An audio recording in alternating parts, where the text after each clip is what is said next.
Assalamu alaikum. Hurmattуу Сверлов району тургундары. Мен Бакиров Бакыт, Жогорку Кеңештин депутаттыгына талапкермин. 32 жылдан бери ушул райондо жашап келем. Учурда Сверлов районуна караштуу номер 20 муниципалдык аймактык бөлүмүндө Аксакалдар сотунун төрагасы болуп иштеймин. Эмне үчүн Жогорку Кеңештин депутаттыгына талапкерлигимди коюп жатам? Буга эң негизги себептердин бири өмүрүмдүн жарымынан көбү ушул райондогу коомдук турмуш менен тыгыз байланышта өттү. Ушул райондо участкалык инспектор болуп иштегем.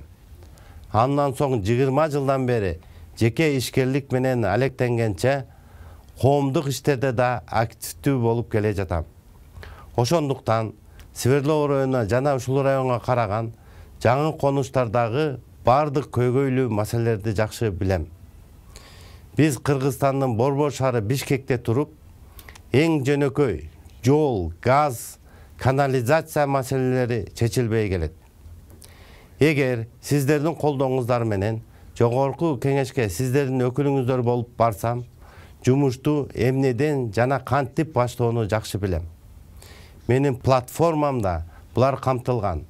Чакан жана орто бизнести колдоо, алар менен тыгыз байланышта болуу, көйгөйлөрүн чечүү жана бизнестерин өнүктүрүү боюнча агартуу, окутуу иштерин алып баруу.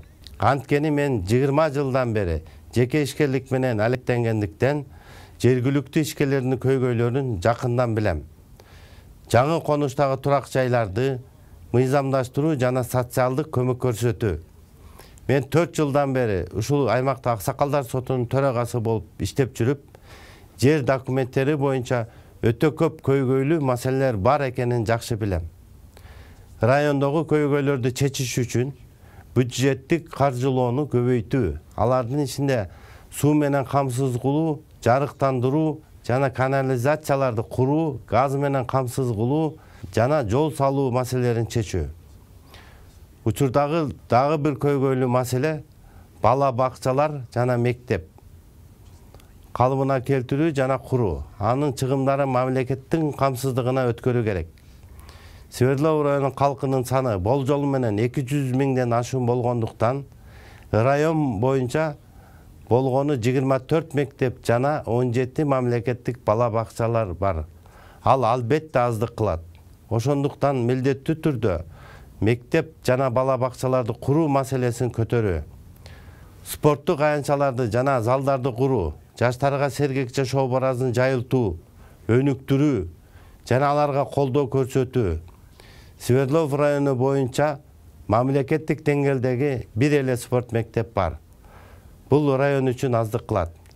Мугалимдерге жана медицина жаатында иштеген адистердин социалдык көмөк көрсөтүү жана айлык маяналарын көтөрүү. Урматтуу шайлоочулар, 27 февраль Жогорку Кеңештин депутаттарын шайлоо күнү ар бириңиздер активдүү катышып, туура тандоо менен добуш бересиздер деп терең ишенем.